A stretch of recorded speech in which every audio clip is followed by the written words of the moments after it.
ఈ ఆకుల్ని ఏమంటారో ఎవరికైనా తెలుసా? ఈ ఆకుల్ని వామాకు అంటారు.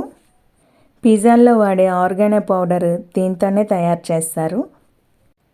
ఇది కేవలం పిజ్జాల్లో డ్రెస్సింగ్గానే కాదు, దోశల్లో ఆర్ కర్రీస్లో వేటిల్లోనైనా కానీ యూజ్ చేసుకోవచ్చు. ఇదేంటి అంటే వామాకు అన్న పేరే కానీ వీటి నుంచి వాము సీడ్స్ అయితే రావు, అది వేరేగా ఉంటుంది. ఈ ఆకుల్ని డైలీ మనము ఆహారంలో తీసుకుంటూ ఉంటే ఏంటంటే డైజెషన్ ప్రాపర్గా ఉంటుంది అండ్ కాన్స్టిపేషన్ అనేది రాకుండా ఉంటుంది. వామాకుల్లో కాల్షియం అనేది ఎక్కువగా ఉంటుంది అండ్ మెగ్నీషియం కూడా ఎక్కువగా ఉంటుంది. వీటిని డైలీ కన్జ్యూమ్ చేయడం వలన మోకాళ్ళలో గుజ్జు అనేది పెరుగుతుందన్నమాట. మా గార్డెన్లో వామాకు ఎక్కువగా పెరిగిపోయింది అని చెప్పి వాటిని తీసి పౌడర్గా చేసి పెట్టుకుంటున్నాను. స్టెమ్ నుంచి ఆకులన్నిటినీ కలెక్ట్ చేసుకొని 2 or 3 టైమ్స్ వాటర్తో నీట్గా క్లీన్ చేసుకోవాలి. ఆకుల నుంచి వాటర్ని అంతటినీ డ్రైన్ చేసుకొని ఎండలో ఒక మంచి కాటన్ బెడ్షీట్ని కానీ టవల్ని కానీ వేసుకొని ఆరబెట్టుకోవాలి. 2-3 డేస్కి ఇలా డ్రైగా అవుతాయి.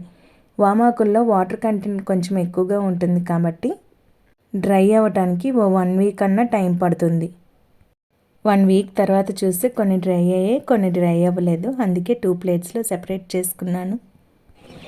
ఏంటి అప్పుడే ఎండిపోయి, అందుకని ఎండకపోయినవి ఎండినవి సెపరేట్ చేస్తాను.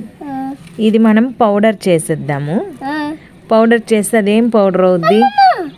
ఓహో, పచ్చిది ఉండిపోయింది, అది అందులో వేసి ఇంకోటి కూడా ఉన్నట్టుంది, అది కూడా వేసి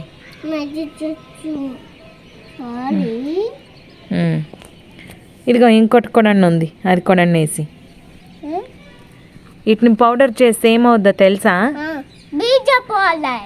ఎస్, పిజ్జా పౌడర్ అవుద్ది.